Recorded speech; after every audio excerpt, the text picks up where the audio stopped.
اللہ کے 99 نیمز میں سے کچھ نام میں نے سلیکٹ کیے ہیں جو بہت ریلیونٹ ہوں گے، کیونکہ ہر انسان چاہتا ہے کہ اس کے پرابلم سالو ہو، ہر انسان چاہتا ہے کہ اس کی زندگی میں بہار آئے، اس کی زندگی میں خوشیاں آئیں۔ تو اللہ کا ایک نام ہے الجبار۔ اٹ مینس دی کمپیلر، دا ریسٹورر، کسی چیز کو ریسٹور کرنے والا اور کمپیل کرنے والا۔ اللہ کمپیل کرتا ہے، اللہ کو کوئی کمپیل نہیں کر سکتا کسی چیز، لیکن اللہ مسلط کر سکتا ہے چیزیں۔ کریٹر ہے، گاڈ ہے۔ مجھے ایک عالم دین نے کہا تھا کہ اگر کوئی بندہ کسی ایڈکشن میں مسلط ہے اور اس سے وہ نہیں چھوٹ رہی، تو وہ اللہ کو اس ایٹریبیوٹ سے پکارے کہ یا الجبار پلیز کمپیل می ٹو لیو دس، کیونکہ اللہ کو یہ بہت پسند ہے کہ اللہ کو اس کے ناموں کا واسطہ دیا جائے۔ یہ وسیلہ لینا چاہیے۔ نبی صلی اللہ علیہ وسلم اللہ کے ناموں کا وسیلہ لیتے ہیں، اور اللہ کے جو نام ہے اس کا ایک خاص مقصد ہے۔ الجبار ہے، دا کمپیلر۔ مثال کے طور پہ ایک بندے سے فجر پہ نہیں اٹھا جاتا، اس نے بڑی کوشش کی ہے، وہ یہ دعا کرے کہ او الجبار compel me to wake up for فجر، یا اللہ اے الجبار مجھے کمپیل کریں کہ میں فجر پہ اٹھوں، مجھے کمپیل کریں میں نمازیں شروع کر دوں۔ پھر آپ دیکھیں اللہ تعالیٰ کس طرح آپ کو رپلائی کرتا ہے، کیونکہ اللہ کو بہت پسند ہے۔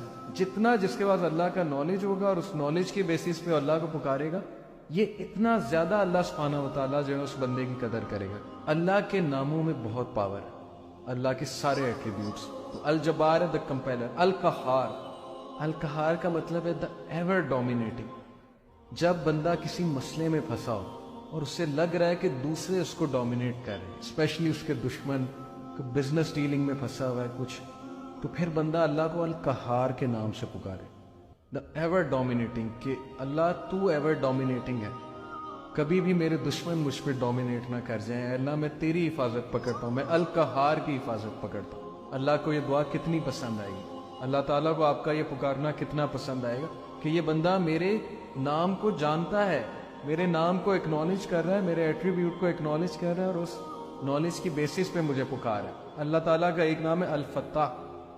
الفتاح کا مطلب ہے دا اوپنر، کھولنے والا، راستے کھولنے والا۔ جب ہر چیز بلاکڈ ہے اس کو کھولنے والا اللہ ہے۔ قرآن میں حضرت یونس علیہ السلام کی مثال ہے کہ مچھلی کے پیٹ میں اندھیروں میں ظلمات میں سے حضرت یونس علیہ السلام نے اللہ کو پکارا، لا الہ الا انت سبحانک انی کنت من الظالمین، اور اللہ کہتا ہے کہ ہم نے اس کو نکالا وہاں سے، ہم نے اس کو اپنے بندے کو نجات دی وہاں سے۔ تو جب کوئی بندہ ایسی سچویشن میں سٹک ہو کہ اسے سمجھ نہیں آ رہی میں کروں کیا، میں نکل ہی نہیں پا رہا، بہت سی سچویشنز آئیں گی آپ پہ، ٹرسٹ می۔ کبھی کبھی انسان ایک ویل میں چلا جاتا ہے، جیسے یوسف علیہ السلام کی مثال ہے کہ وہ ایک ویل میں گر گئے۔ اب ان کے پاس کیا سلوشن تھا؟ باہر نکلیں تو باہر بھائی ویٹ کر رہے ہیں، بھیڑیے ہیں وہ کھا جائیں گے، اندر ویٹ کریں تو بھوک پیاس سے مر جائیں گے۔ تو کبھی کبھی انسان پہ یہ سچویشن آتی ہے، اسے سمجھ نہیں آتا میں کروں کیا، میرے ہاتھ سے چیزیں نکل رہی ہیں۔ That is where al-Fattah role کم۔ اللہ سبحانہ تعالیٰ کا جو یہ ایٹریبیوٹ ہے الفتاح، اے اللہ میرے بند راستوں کو کھول دے، اور الفتاح سے پکارے اللہ تعالیٰ۔ یہ بہت پاورفل نام ہے۔ اور پھر اللہ کا ایک نام ہے الوکیل۔ الوکیل کا مطلب ہوتا ہے دا ڈسپوزر آف افیئرز، معاملات کا ڈسپوزر۔ ہر چیز اللہ کی کورٹ میں جا کے اجازت لیتی ہے، پھر ایک معاملہ ہوتا ہے۔ ایک پتا بھی نہیں کائنات میں گرتا لیکن اس کا نالج اللہ کو ہے، اور وہ اللہ کی اجازت سے ہوتا ہے۔ کوئی بھی چیز ادھر سے ادھر نہیں ہو سکتی جب تک اللہ ڈسپوز آف نہ کرے اسے۔ ہر میٹر اللہ کی کورٹ میں جاتا ہے۔ الرشید ہے دا گائیڈ، راستہ دکھانے والا۔ ہر چیز میں الرشید کی طلب جو ہے وہ مدد جو ہے وہ طلب کرے۔ بزنس کرتے ہوئے، کوئی ڈیسیجن لیتے ہوئے استخارہ کرے اللہ تعالیٰ سے، اللہ تعالیٰ کو ایک ایک بات میں پکارے۔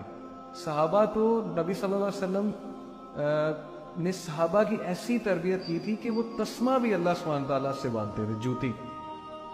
کوئی چھوٹی سے چھوٹی چیز انہیں مانگنی ہوتی تھی، وہ اللہ کی مدد طلب کرتے تھے۔ پائس لوگ تھے نا، پائٹی ان کا گول تھا، اللہ تعالیٰ کے قریب ہونا ان کا گول ہے۔ ہماری لائف میں اللہ کتنا ہے اس پہ ہم غور کریں، اور اگر دور ہوا ہے تو وہ went for, Allah went for یا ہم وی وینٹ فار۔ اگر ڈسٹنس ہوا ہے اللہ تو کس نے ڈسٹنس کیا؟ اللہ نے ہمیں اپنے آپ سے ڈسٹنس کیا ہے، یا ہم نے اللہ کو جو ہے وہ ڈسٹنس کیا ہمارے سے؟ تو یہ اللہ کے ایٹریبیوٹس ہیں۔ اب میں آپ کو کچھ زبردست حدیث سناتا ہوں، بہت ایمان افروز اللہ کے بارے میں۔ حدیث قدسی ہیں۔ حدیث قدسی ہوتا ہے کہ اللہ تعالیٰ نبی صلی اللہ علیہ وسلم جو ہے وہ ڈائریکٹلی اللہ کو کوٹ کر رہے ہیں۔